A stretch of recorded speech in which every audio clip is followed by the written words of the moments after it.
Shapeshifting and body snatching, in my opinion, is the most terrifying idea in all of horror. It feeds on the deep fear of never knowing if the person standing before you is really who they say they are. It forces you to always be on your guard. The final moment of Invasion of the Body Snatchers delivers one of cinema's most disturbing final shots.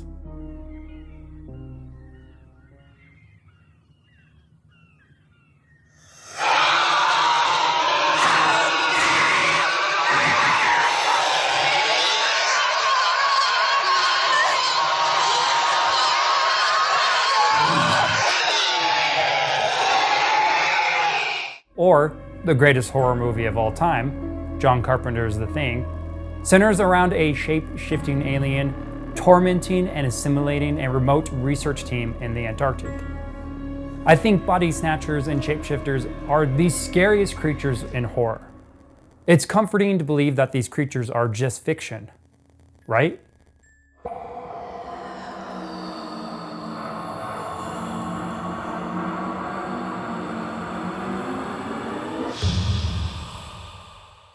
The Navajo are the largest Native American nation in the United States, and their land extends into the regions of Utah, Arizona, and New Mexico. Within the rich culture of the Navajo people, there is a serious spiritual taboo that is never discussed lightly, especially with outsiders, due to the evil connected with it. This evil taboo is called the Skinwalker, or Yid Narlashi, which translates to, "With it, he goes on all fours." Over the last few years, the concept of the Skinwalker has been thrown into the online spotlight, mostly spreading through horror groups on the internet. They are written about on a lot of subreddits and discussed in tons of videos ranging from anywhere on YouTube to even TikTok. As the name and, well, the opening of the video suggests, Skinwalkers are shapeshifters. However, they aren't quite like the aliens or mythical monsters you see in common horror movies. In fact, they are much more real in their origin, which makes them, perhaps, even more terrifying. The Navajo believe powers of good and evil can be utilized by practitioners who have learned their ways. Those who use these spiritual forces for good, to heal and help individuals in the community, are known as medicine men. For the Navajo people, witchcraft is just another part of their spirituality and one of the ways of their lives. Witches are those that harness the power of evil.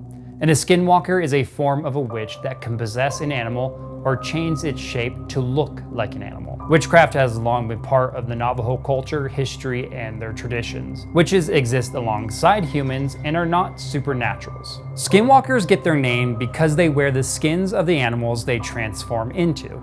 These animals are usually bears, cougars, coyotes, dogs, foxes, or wolves, but can take any animal shape. They choose their shape based on the abilities they need. It is taboo in the Navajo culture to wear the pelt of any predatory animal. Skinwalkers may also wear animal skulls or antlers on their head to gain more power. Skinwalkers have powers that force their victims to do their bidding when they lock eyes. Skinwalkers can read minds and can use their magic to cause illness, death, or destroy property. Skinwalkers can control nocturnal creatures such as owls and wolves, call up the spirits of the dead, and reanimate corpses.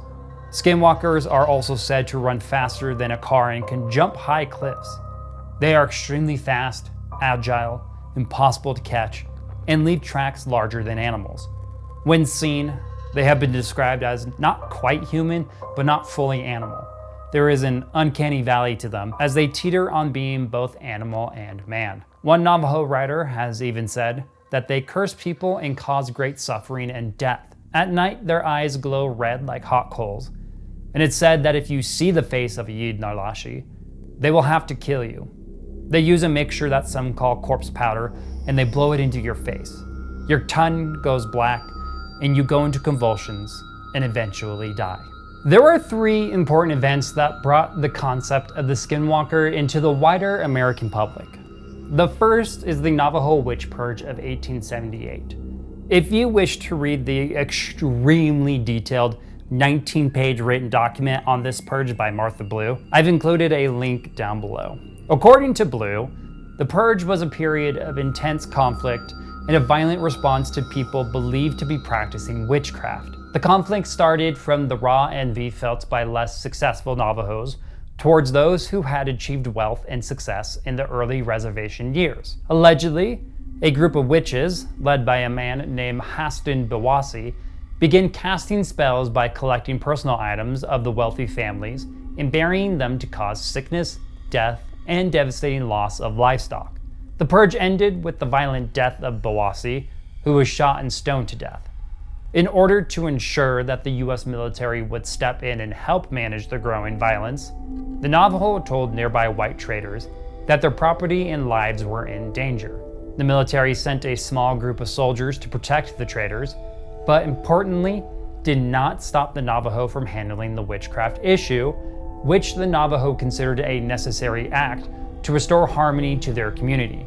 It is reported that 40 Navajos died during this purge. Our next story takes us to Northeast Utah in 1996, just 18 months after the Sherman family moved onto their ranch. Terry Sherman, the family father, was walking his dogs late one night when he came upon a wolf. Terry quickly realized that this was no ordinary predator. The creature appeared to be 3 times the size of a typical wolf and possessed glowing red eyes. Terry confirmed its abnormality when the beast remained completely unaffected after he fired 3 rounds of buckshot into the animal. This was far from the family's only strange encounter though, as they would subsequently report grotesque cattle mutilations, mysterious disappearances of livestock, UFO sightings, and the inexplicable appearance of crop circles.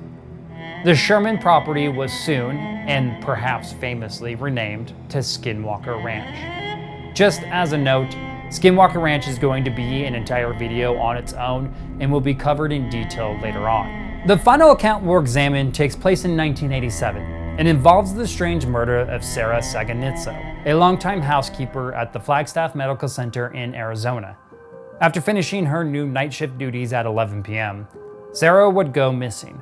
The following morning, her body was discovered in a wooded area near the hospital. She was found nude. Her death attributed to suffocation, but most unusually, she bore a clear bite mark around her left breast. A broken stick was placed across her neck, and a clump of grave grass was found next to her pickup truck. Weeks before her death, Sarah had reported a deeply unsettling encounter with a strange man at her workplace, which prompted her to take extreme security measures like keeping a knife, a hammer, and a screwdriver within easy reach at her home and in her vehicle. Due to a slow response from the police, a suspect wouldn't be charged until nearly 2 months later. 35-year-old George Abney was charged with Sarah's murder. He had been at Flagstaff Medical Center the night of the killing, and he even confessed to it, though Abney later strongly argued that his confession was coerced. At trial, Abney's defense team alleged that the crime was a ritualistic killing linked to witchcraft, potentially committed by a skinwalker. The jury would ultimately find Abney not guilty, and Sarah's death remains a closed case to this very day. And so here we are in 2025. As I mentioned in the beginning, the Skinwalker is more known than ever before thanks to the constant spread of creepy stories across social media. The main problem though? These popular narratives often fail to show the actual Skinwalker. The term has now become a name for anything scary or unexplained. It's often being mistaken with other creatures like the Wendigo, which is another Native American creature. All of these viral stories ultimately focus on the trope of the imposter, the doppelganger, the body snatcher, tormenting an isolated main character. And the idea of a sinister entity perfectly mimicking a human is undeniably terrifying. But that's not the essence of the Skinwalker. Some argue that the popularization of the Skinwalker in mainstream media has become exploitation of Native American culture. Navajo don't even really like talking about skinwalkers to each other, let alone to outsiders. And there's traditional Navajo belief that speaking about the malevolent beings not only is bad luck, but makes their appearance all the more likely. So it's important to remember that as you create and consume content, important cultural and deeply taboo concepts are being changed and treated like simple Halloween monsters. As content creators and consumers, even me, it's essential that we show proper respect to Native Americans who maintain a deep traditional belief in the existence and power of the Skinwalker.